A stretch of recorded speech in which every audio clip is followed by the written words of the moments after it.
So on to our next fireside chat, before we get on to honouring our awardees for and marketing experts. We think about the frontier of Web3 and what it means to brands and influencers. And it's a big changing landscape and lots of progress being made at the moment. But how is it going to affect the industry? Our next fireside chat is going to be on Web 3.0 and how will it transform social media marketing, meaning that we won't have to stay stuck with this question anymore. And he's back once again, very popular on this stage. Harshal Patil, CEO and founder of B2B Venture Group. He's returning to the stage one more time.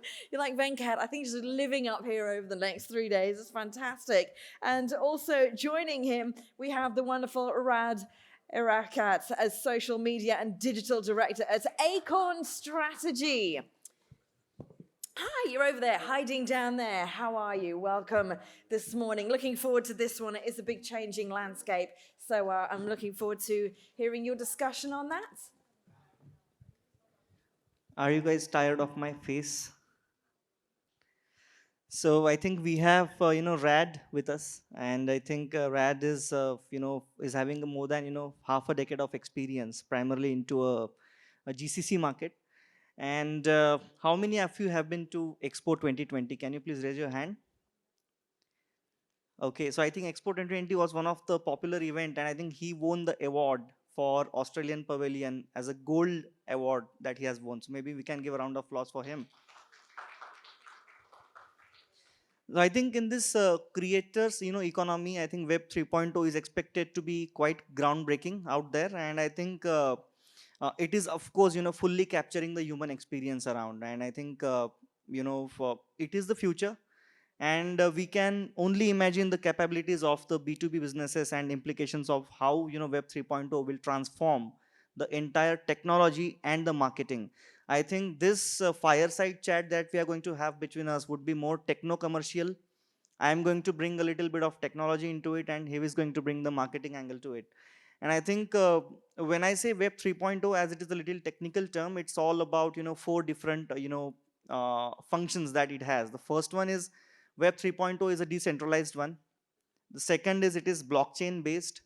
The third one is it has a crypto which is enabled into an overall ecosystem, and the fourth one is it has the autonomous AI. So some of the Web 3.0 will be a machine to machine discovery, right, in some of the cases, and I think which means that the systems will begin to autofill, auto configure, and and auto recommend the solutions to the businesses. So I think in addition to marrying human interaction and traffic, I think we will see a lot of the evolution in terms of the buying behaviors as well if we implement the Web 3.0, and it is going to significantly impact. So my first question is, what do you think about Web 3.0 era?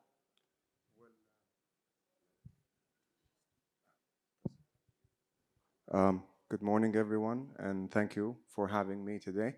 Again, just to quickly recap and introduce myself properly, my name is Raad Eraiqat, and I'm Social Media and Digital Director at Acorn Strategy. A quick and bit of brief about Acorn Strategy. We're an integrated marketing strategy agency based in between Abu Dhabi, Dubai, and Australia. We do have as well virtual offices in the UK. We've worked with several industries in the past few years. And now, just like touching upon some of the points that you have mentioned earlier, let me take you all back like a couple of steps. When we have faced the pandemic, it was like overwhelming period for everyone, and there was like a lot more to achieve with the internet.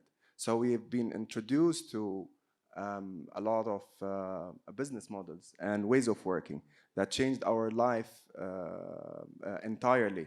So we start working more of hybrid models. We start like we got introduced to the hybrid events where you can attend the event like 50% physically, and the other 50% you can join it like, through Zoom, Teams. And just a quick disclaimer that I'm not making any advertising for any of the platforms. But the fact is, Web3 is going to change the era of the internet. Now we're just like doing so little with the internet and the way how we're interacting with the internet. So as you mentioned previously, Web 1.0, it started basically with read only. When we're talking about Web 2, it's read and write. But when we're touching upon Web 3, so it's basically when we are interacting. So it's read, write, and interacting with the web more than what we could have done before. The way how we're expected to deal with the Web3 is basically we are like, immersed to a certain extent. So I previously as well came from a very solid tech experience and background, working with one of the giants, HTC, a Taiwanese manufacturer. So we've worked with virtual reality headsets. And the challenge is like to get people to try them, because whatever that you can see on your screen is different than what you can see when you wear the headset itself. So Web3, and to that point, I mean, people now wondering why he's touching upon the virtual reality, and sooner I will be talking as well about the augmented reality. The relevancy here is back in 2014, Meta, the giant, or Facebook, if you want to call it, so they have acquired a company called Oculus. And that is my own philosophy, to be honest. So as a competitor for us previously, and these are the bonuses for whoever's attending the session today.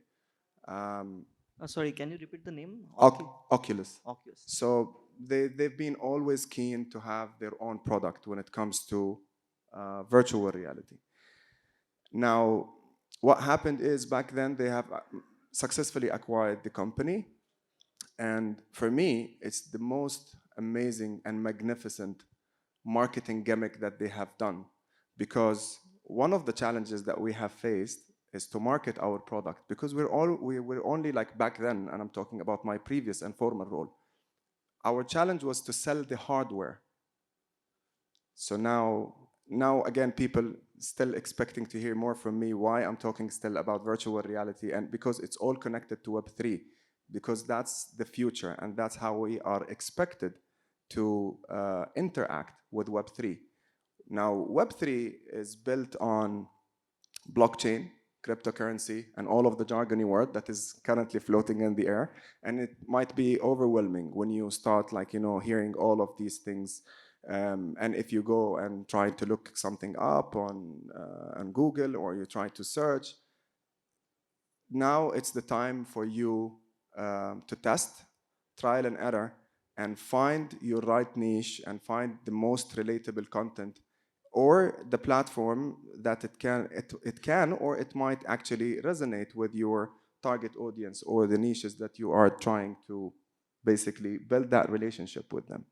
Now, the anticipations for Web3 and the era, what to expect from it, it's a bright on the like on the other side, definitely. Absolutely. I think this is pretty interesting one, and I think it has a different perspective as well. Yeah. I think there are two types of audience that we are seeing. So I think if I ask a quick question, how many of you like to party in person in a large party hall? Can you raise the hand? And how many of you want to party at Metaverse? Well, This is the well, statistics. I have like a small comment to make. I'm not sure how well versed the audience is with Web3 and the metaverse and the latest technologies and what is happening.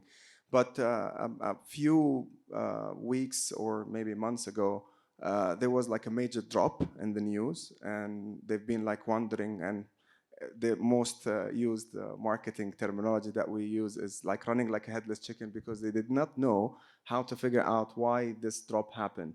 So in my personal opinion, we do have different time zones, and the Americas or the US as a continent, they are like heavily focusing on metaverse. Unfortunately, we as a region, and I'm talking specifically about the Gulf region. Like everything comes to us like late, and like there's like a super delay, especially when it comes to the technologies and the latest, I would call it evolvements.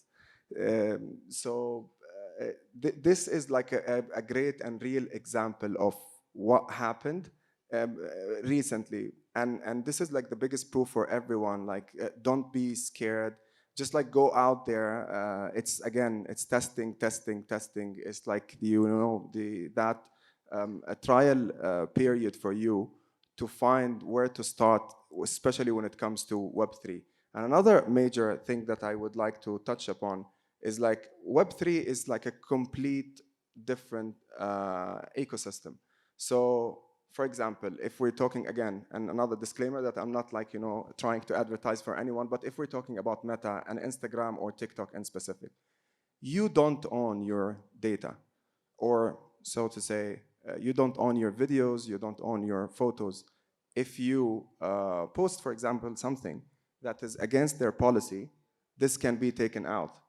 Now, when we're talking about Web3, and here I'm just like trying to break it down for everyone, Web3, it's gonna give freedom to everyone. You are part of the system. You are gonna build that system. You are the ecosystem itself because you are gonna trade. But the way that you're gonna trade, it's not controlled. And that is the major difference because now all transactions, and if we specifically talk about websites and how it's been built before, once we're talking about e-commerce, you're automatically talking about something called payment gateway. Now, the payment gateway, it's controlled by authority, right? So when we are talking about Web3, it's controlled by everyone. And this is what Mr. Elon Musk is trying to achieve as well, which is decentralization. And I hope that is like, not too much jargony and fluff and blurb, but that's how it is.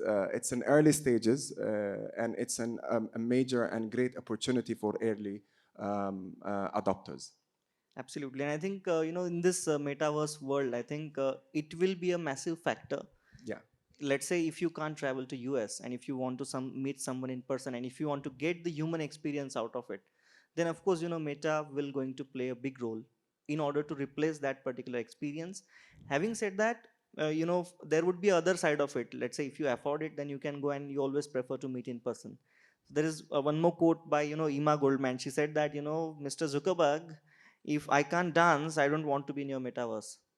Exactly. So I think I think there is a thin line between using the metaverse. It has its own advantages as well as it has own disadvantages.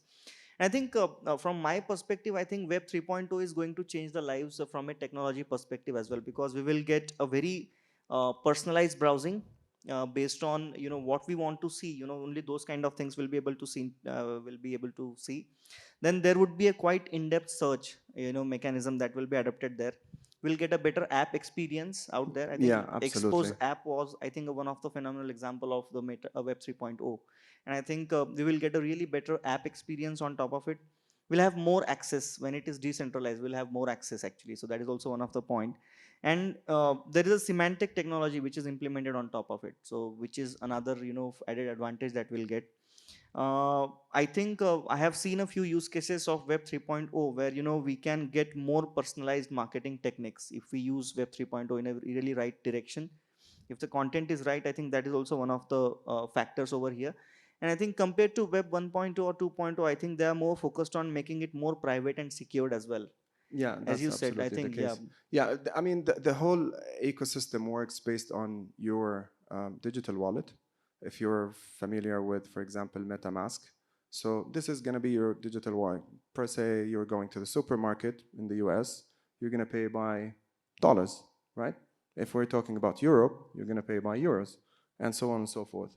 So in Web3, your digital wallet is your actual money, and your actual money needs to come from some source of, like, let's say, like, some fund. So who's going to fund that? So at the moment, if you, and this is something that might be quite interesting for everyone, like who's making money out of Web3? So in a very humble opinion, I would say the early adopters. people who invested in cryptocurrency and in the blockchain long time ago. One of the most common stories all over the internet is like the guy who spent, I don't know, tens of coins to buy a pizza, and that's how Web3 is evolving. But like I said, it's still fluctuating. It's still in the early phases of Web3. But definitely, you can make a very solid case uses out of it, and especially that it's uncontrolled at the moment. And this is something that everyone is striving to achieve. But again, speaking from the hub of business acceleration, which is the UAE. We currently working with several public sector entities on policy making, because this is the whole space by itself, it's a new. So what you need to do is that focused, let's say, entity or like a point of reference where you can get all of the regulations, because like things cannot like remain floating in the air. You will have like to control the money, where is the money coming from and how it's getting transferred. Now with blockchain and with the cryptocurrency, the fundamentals of the structure itself, it's completely different. We're not talking about like simple gateway, or this is something that was like already implemented to the current social media channels that we're using, because like now you can like purchase stuff on Instagram, for example, or on TikTok. That's absolutely not a problem. But if we're talking about like how you interact with Web3 and how you are going to be part of the Web3 movement, now that is like the real deal, and that is what everyone needs, like to put an individual effort to discover that. Absolutely, and I think there are some of the notable features on some of the open source platforms as well. Yeah. Like DeFi is one of it. I think previously Bitcoin crashed and it has screwed money of a lot of people around. But I think DeFi is going to be open source platform. I think as you are, I mean, in alignment with the money topic that you have mentioned. So I Yeah, think yeah. it is going to be open source. It is available for all, including who don't have the bank accounts, by the way. They are going to charge really low transaction fees out there on each transaction. They will be they are going to have the very transparent approach in this, because every person can track their money and as to where and when it is being used. I think in Bitcoin it was not the case, correct? And I think Yeah. I mean, with Bitcoin, like whoever's like staying on top of the recent news of Bitcoin, it keeps fluctuating, and I'm not quite sure if I'm using the right terminology, because there's another terminology that it's tied up with the Bitcoin and how does it work exactly. But this is, again, it's a whole different space that we're talking about. And now we start seeing the rise of content creators, influencers, and even like cryptocurrency enthusiasts, who's like out there. And for some reason, Twitter is preferred. It's their preferred channel. So if you're not on Twitter, you're missing a lot, because a lot of like Twitter spaces happening around Web3 and the evolvement of Web3, and where you can get most of the news about it.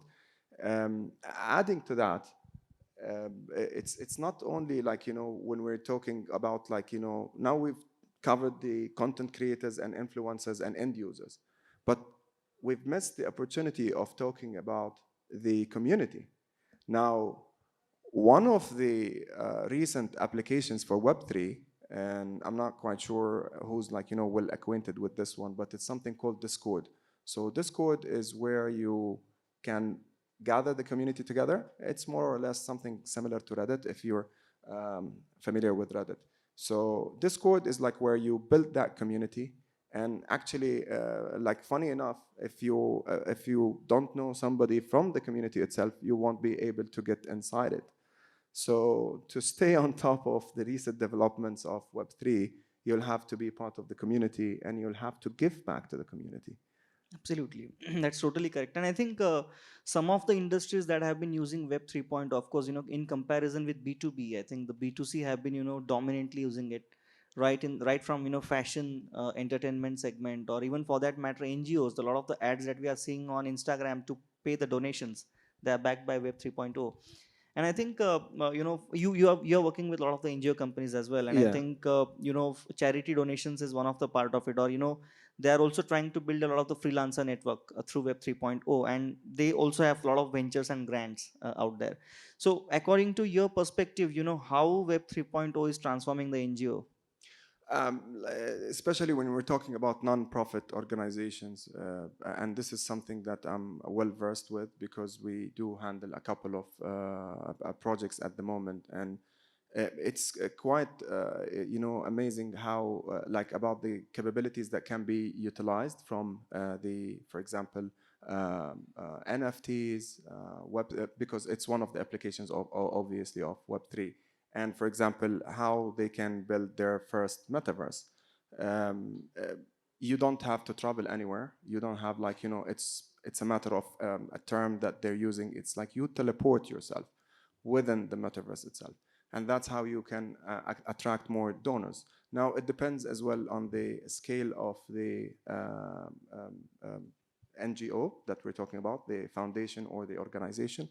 So what we do is like we bring that skill set to who works within the foundation, and try to pass on this knowledge and like equip the team with the latest technologies and how like to start dealing with it, like changing that perspective of how because this is like the new generation of marketing, and that's how you're trying like to build a new era of Web3, which is circling back to the your earlier question.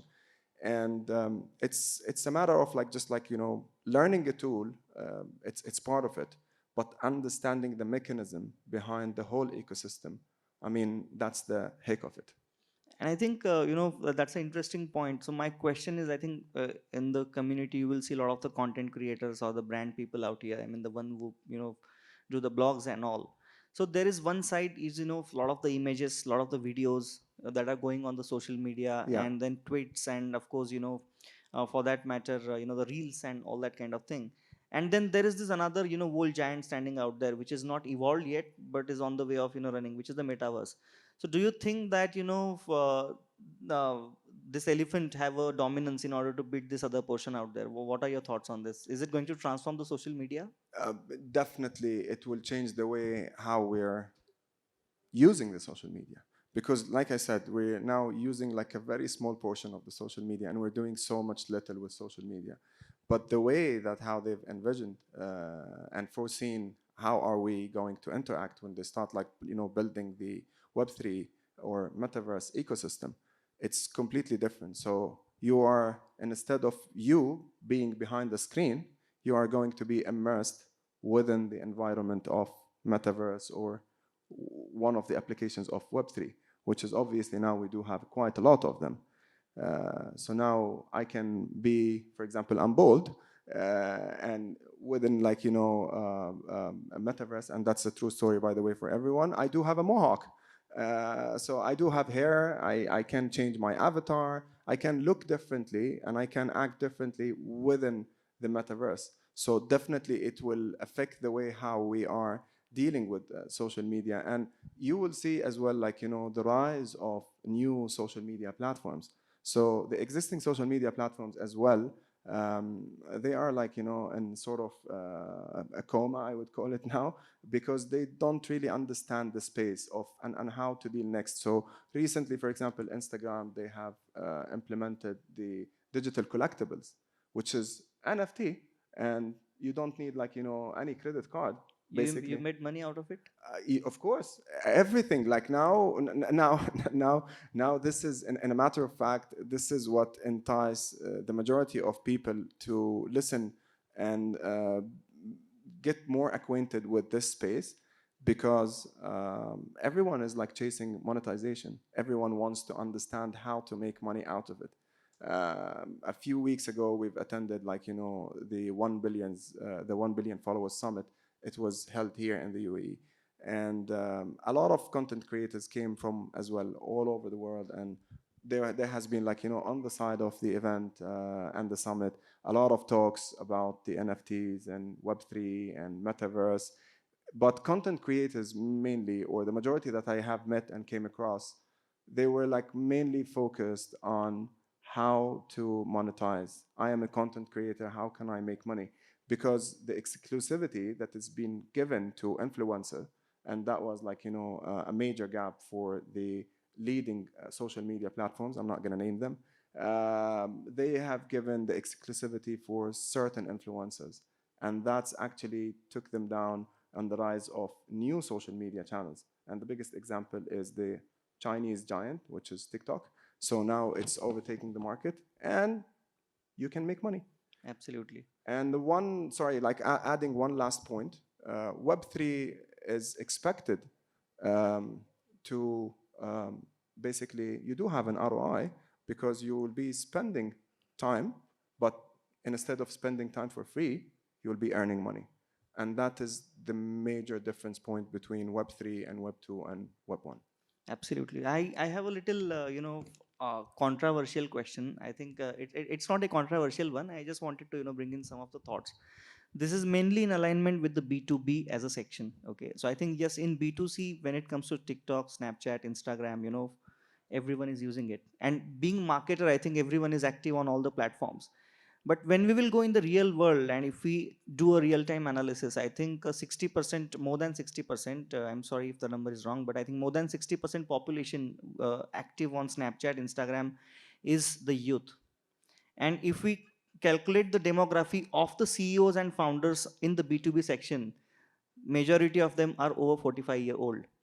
So if we do this, if we try to match these two statistics, do you think that we are still overpowering the TikTok, Snapchat, Instagram, and we are not paying much attention to the sophisticated platforms like LinkedIn, for that matter? Or of course, in terms of B2B, LinkedIn is one of the most popular one, which people always use. But uh, I think, where is the gap out there?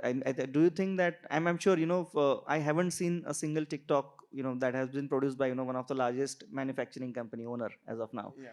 It is produced by the kids out there. So I think, in terms of B2B as a use case, what is your takeaway? How Web 3.0 is going to transform this particular industry? As a biggest advocate for social media and digital, I can just like tell you from my position here and from an experience, the way that how we're looking at social media, different platforms and channels and mediums, it it all falls back to what are you trying to achieve? What is your objective of being on that social media channel? Now, if we're talking about the monopoly, if I'm allowed to use this term, it this is something that Web3 they're trying to eliminate. And sorry for using these heavy words, but they are not. They're trying to basically give the freedom for everyone to do whatever they please online. I'm not saying that this is 100% correct, and that's why we're working closely with, like I mentioned earlier, like with the public sector entities here to craft that policy, because you cannot just like give that ultimate freedom for everyone. And this is again like my own views, but in a matter of fact, it's good to give the freedom, but with some sort of limitations. Circling back to your question again about B2B and what, like, if I'm getting your question right, it's in my opinion, again, like you will see a diversified content on TikTok, for example. So you will find some CEOs who are keen to be on that platform. Having said that, like the main stream of TikTok users and the reputation of TikTok as a platform, it's well known for attracting Gen Zs. And why is that? It's for a very simple reason, because people are bored and they are like, chasing entertaining content. Nobody really cares about the jargony of a CEO, with all due respect, on his page, or like the leadership point of views. So that's why you will find Twitter and LinkedIn, for example, in particular, they're like more and heavily focused on B2B, and that is like the one to go. But again, like I said, we will no longer be talking about like, the social media giants only, because we will start like seeing more social media platforms evolving, and like, the evolution of Web3, it's gonna bring something different to the table. Absolutely. I think from the algorithmic standpoint, I recently read one of the articles which was quite got popular out there, and I think that article was about how ACO is going to get replaced by Web 3.0 in some or other way. And I think that article, the conclusion of that article was Web 3.0 will certainly replace the ACO as a mechanism out there. So what is your take on this? I think, do you think that for it will affect ACO? Um, there will definitely be a new generation of SEO, because the way that how we're dealing with SEO at the moment is by like, tracking, and we do have like, certain set of metrics. I'm not going to get too technical with that, but, and several tools, of course, like, to measure the success of your SEO strategy. But again, there will be a new generation of SEO, because like, now we're talking about vast amount of Web3 applications, websites, platforms, you name it. I mean, even channels, they will arise along the way. We're like at early stages, but the SEO, or the current way that we're handling SEO for clients, for businesses, for our marketing, for even our social media, pages, or how we're trying to mitigate that or like optimize that, this will no longer be valid. And it will definitely change faster than anyone expected. But again, stressing again for the millionth time of the importance of jumping on the wave of Web3, and understand where is your right position and from where is going to be your starting point. Absolutely. And I think in addition to that, from a technology standpoint, I think a lot of the service-based companies, uh, specifically in India, for the overall demography says that, more than 60% of the companies are tech-based actually, and a lot of them are services ones.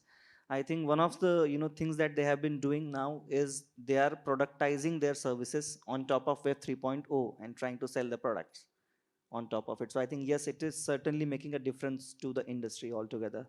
You have any conclusion comments? Because I think we are. Well, I would close with one of the recent marketing stunts that I came up with, because when we're talking about Web3, it's everything is like, it's virtual, so there's nothing tangible. So I'm sorry, but I'm trying to shock my memory and remember who was the brand, but it was like, well, a reputable brand in the market here, that they have packaged the NFT, their NFT that they're trying to sell, and they have packaged it with something tangible. So once, like, for example, you purchase certain amount of NFTs or Bitcoins or whatever, like, whatever, like they have listed on the platform, you will get like, some sort of a gift, like a welcome pack. And this is like, where we start like, seeing as well something called like the mixed reality, which is something that is, I personally despise gray. I like black or white. But at the early stages, definitely we will have like, to adapt and just like keep that open or openness in terms of our mindset of what is coming next, and how the space will evolve, and what will be like, next. I think in alignment with this, I think I have one more question for you. So I think, if you have seen Bitcoin, right? There was a huge hype about it way back, and then it crashed. Yeah.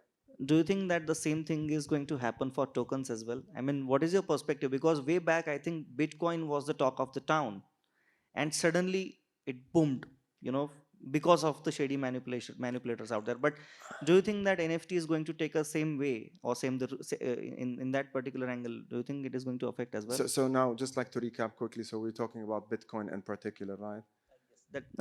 I'm specifically talking about the NFTs and that kind of part.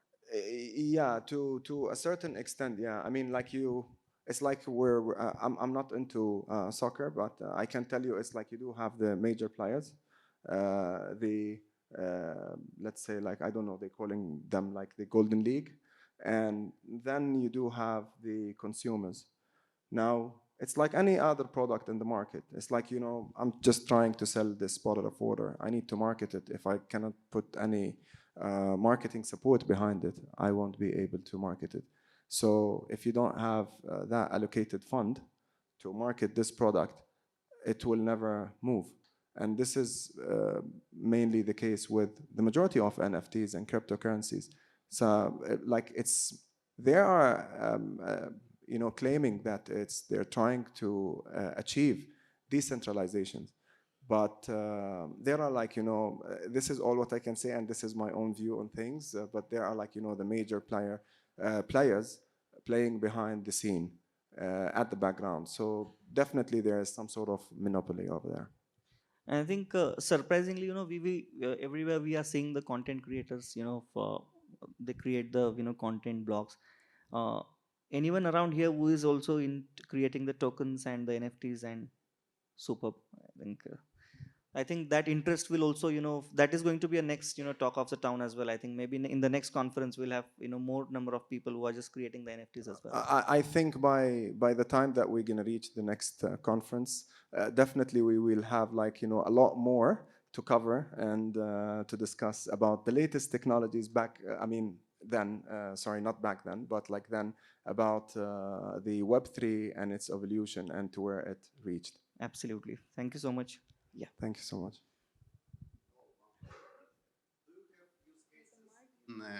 B2B metaverse area? Well, yes. I mean, yeah, we do have, but again, we don't handle the implementation side of it. Rather than we focus on the strategy and the roadmap and what is required in order to develop and reach your ultimate goal. So like, yeah, we do have several projects that we have that is actually in progress, and we're working with it, like, because mainly it's concentrated within the public sector. Okay, let's discuss later. I think I have one use case specifically in B2B for metaverse actually. So we are working with one of the largest manufacturing plant. It's a smart manufacturing units that they have created, and I think it is difficult for them to, you know, get everyone to their plant in order to showcase how that particular plant functions. So we have created you know, a room for them where, you know, clients can just put it on, and then they will be able to see through the VR unit that how that smart manufacturing has been done in that particular plant. This has been one of the phenomenal example that we have seen, and surprisingly we have seen 4,700 impressions to that particular, you know, thing that we have created around it. Do we have any other questions from the audience? Well, I think that's a wrap. Thank you, everyone. No, wait, because we're still waiting for our award presenters, so we do have some time to kill. So I do have comments, if that's okay.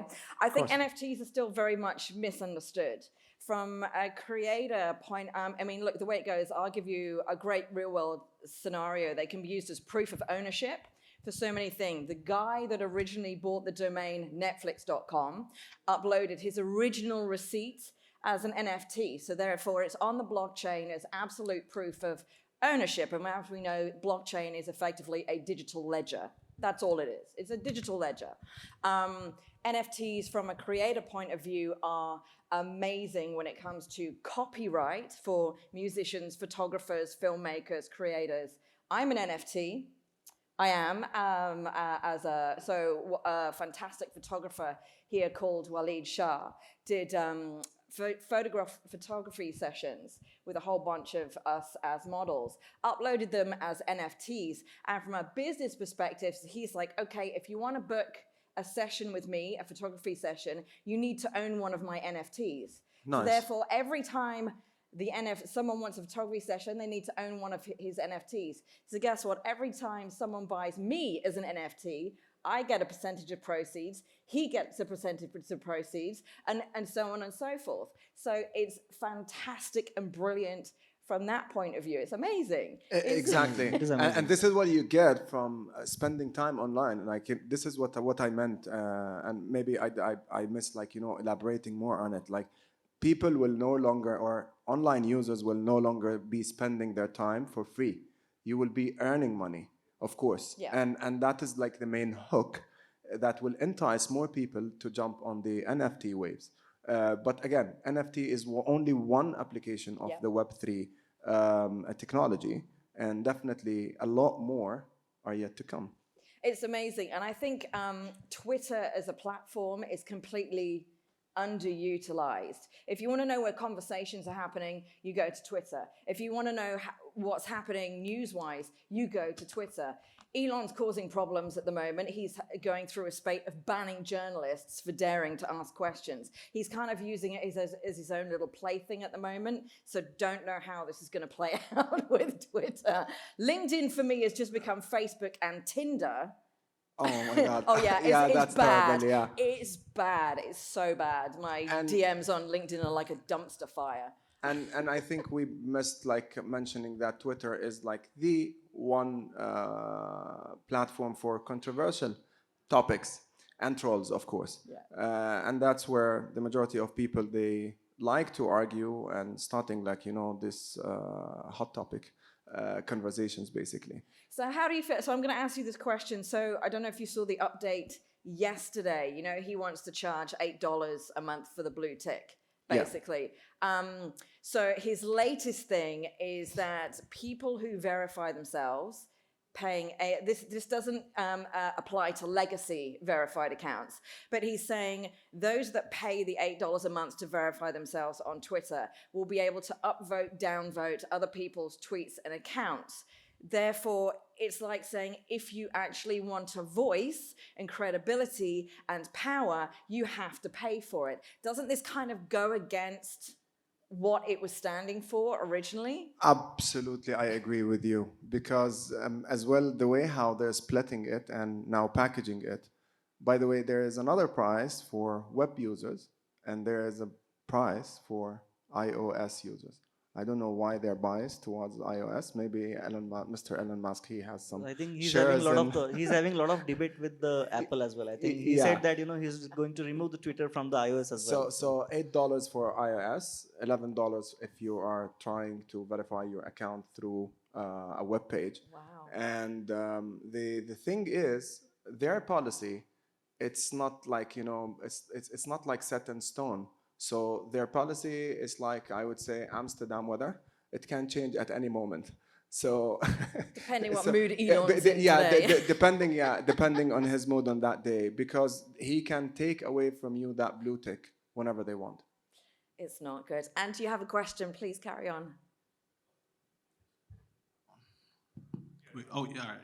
I had just one question. So do you guys think it's a bit contradictory to have a centralized entity owning a quote-unquote decentralized system? I didn't get your question, I'm sorry. So Web3, like you said, is supposed to be a decentralized system. Yes. But now, from your understanding, you had said that the metaverse is Web3. So now, would it be contradictory for Facebook to own the metaverse? Because that's basically what it is. Well, for Facebook, I do have my own philosophy about that, and this is something that I've touched upon at the beginning of the like the Fireside discussion. Back in 2014, again, Meta, or Facebook back then, they have acquired a company called Oculus. They do have the hardware, but they want a solid marketing plan to sell the hardware. And this hardware called Oculus, and that's what, hence the change of the name of Metaverse. So they came up with this brilliant idea and marketing gimmick and stunt that they want to sell their Oculus. And I've been always wondering, because we owned back then our virtual reality headset, and we had our own challenges like any other manufacturer and company. And one of the things that caught our attention, that the guys, they're so quiet about it, but it turns out that they were working on developing that marketing strategy and how they're gonna market their product.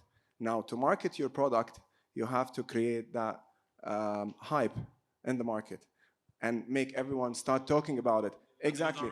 Metaverse is their meta. It's like you'll end up basically, you'll have to end up at certain point in life buying the hardware or the headset, right? And then that's how you're gonna live the immersive experience within the metaverse.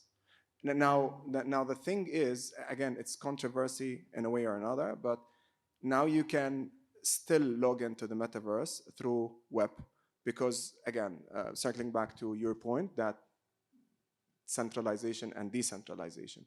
So they're trying, like, give the freedom to people. If you cannot afford, if you cannot afford buying the hardware, you can log in through your laptop, for example, through something called Decentraland, if you ever tried it. When I was a kid, I used to play Club Penguin. So from my understanding, the metaverse with Facebook owning it Yeah. is similar to just Club Penguin. So now for Web3, For Web3 as well, if you allow me to add one more point, it won't stop at the headset or virtual reality in specific. You will start seeing the rise of augmented reality and something else that it will come at a later stage. And some companies already start, like, implementing that, which is the mixed reality. A mixed reality, it's, the main issue with virtual reality headsets, once you put that on your head, you're fully immersed in that environment, and you cannot see beyond your hardware, beyond the headset.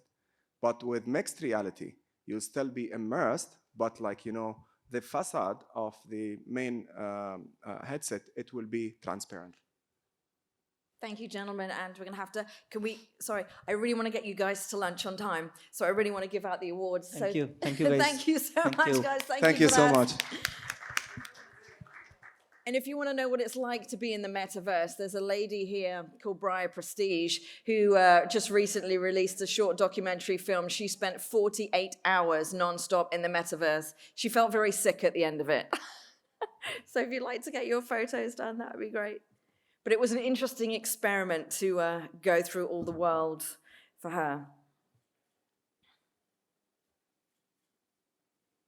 Thank you, gentlemen. Great discussion.